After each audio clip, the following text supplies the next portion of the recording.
Alors je suis Alizée Meyer, j'ai 24 ans, je travaille dans le développement informatique chez Numérique Wave depuis bientôt 5 ans maintenant, je suis responsable projet. Alors je choisis ce métier parce que c'est quelque chose qui me passionne depuis que je suis toute petite, de savoir ce qui se passe derrière, de savoir comment tout fonctionne et surtout de mettre les doigts dans les logiciels. Le métier de développeur web, qu'est-ce que c'est? En fait, on code tout ce qui est derrière, donc toute la logique qui nous permet de faire fonctionner l'application. Donc ça peut être du site web jusqu'au logiciel métier qui permet de mettre en place quelque chose de très compliqué et un algorithme assez poussé. Mon parcours scolaire, donc j'ai d'abord fait un bac dans l'informatique et dans un petit peu la technique. Ensuite, j'ai fait un BTS informatique également. Donc, dans ce BTS, j'ai découvert les langages et le réseau, les langages de programmation et le réseau. Et ensuite, j'ai fait un master à l'IMERIR en 3 ans, ce qui m'a donné du coup le diplôme d'équivalent ingénieur. Alors, mon parcours professionnel, j'ai d'abord fait des petits boulots quand j'étais encore étudiante. En BTS, j'ai eu l'occasion de faire un stage de 2 mois dans l'informatique, où j'ai commencé à découvrir et à toucher un petit peu plus à tout. Et ensuite, j'ai fait mon alternance en 3 ans à Numérique Wave, où j'ai eu l'occasion, avec l'IMERIR, du coup, de développer, d'apprendre un peu plus les langages du web. Et depuis 2 ans, je suis en CDI chez Numérique Wave. Alors bien sûr, c'est possible en télétravail. Après, en fonction des personnes, on est souvent plus enclin à faire du présentiel, c'est plus agréable d'échanger avec ses collègues. Les qualités qu'il faut avoir, il faut surtout être très curieux et ouvert d'esprit.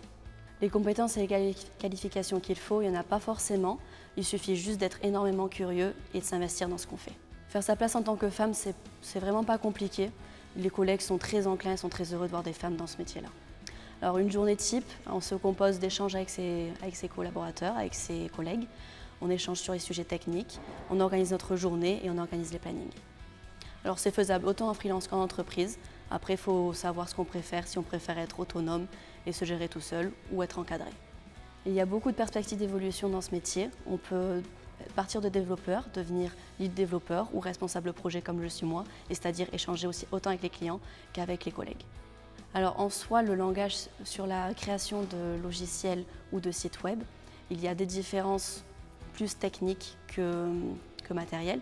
Sur un site web, ce sera plus simple et plus rapide à mettre en place. Un logiciel, ce sera plus compliqué parce qu'il faudra mieux comprendre le besoin et mieux comprendre le client.